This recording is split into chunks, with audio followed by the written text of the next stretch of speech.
Adam Courchaine here with Med Direct Primary Care, hiking with Ted.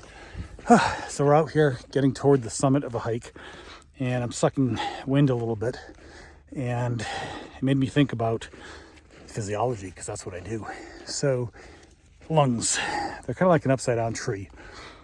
The tree trunk is your bronchus, and then from there it goes to the branches. Those are the bronchioles, and then it goes out to the leaves, and those are the alveoli.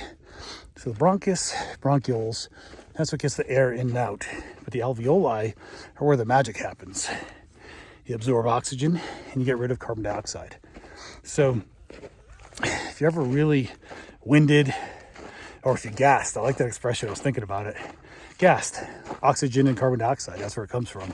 So if you're ever really winded, you might find that you're breathing kind of like that. And you might put your hands on your hips.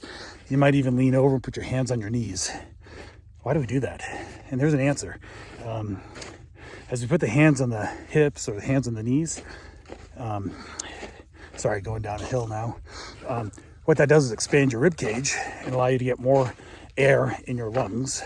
And then when you do that breathing, call that pursed lip breathing, that creates positive pressure in your alveoli, which keeps them open so that they can exchange gases more and better. So I guess that's it for now.